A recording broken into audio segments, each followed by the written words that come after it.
Tandaan niyo po mga kapatid, isa po sa mga pinakamalaking kasinungalingan na minsan pinaniniwalaan natin ay tayo ay nagiging magpapamilya, magkakamag-anak dahil tayo ay magkakadugo at magkakaapelido. But that is wrong. Blood and name make you related. But it is love, trust, and loyalty that make us a family.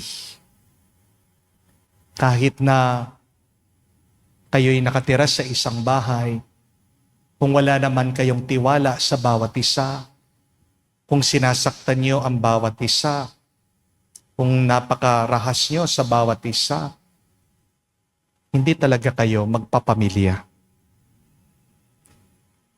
Ang pamilya ay pinipili. You choose your family. Di man natin pinili ang ating mga magulang, di man natin pinili ang ating mga kapatid, di man natin pinili ang ating mga kamag-anak, tiyuhin, tiyahin, mga pinsan. Pero, pwede mo pa ring piliin na mahalin sila. Pwede mong piliin na unawain sila. Pwede mong piliin na pagpasensyahan mo sila. Pag pinipili mong maging mabuti sa iyong pamilya, kahit na sinaktan ka nila, kapatid, ikaw ay nagiging kapamilya ng Panginoon dahil sinusundan mo ang kanyang kagustuhan. Anong kagustuhan ng Panginoon? Palaging magmahal. To love unconditionally.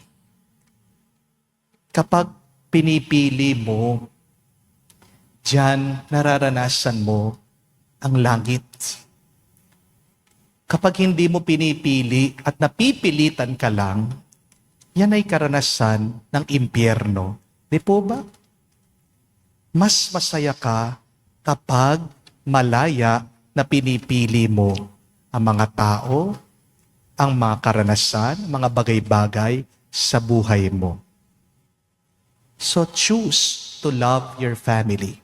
And God will make you part of His family.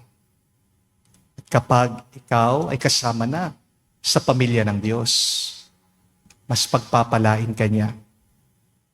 At kapag ikaw ay parte na ng pamilya ng Diyos, yan ang pinagpalang buhay, yan ang masayang buhay, yan ang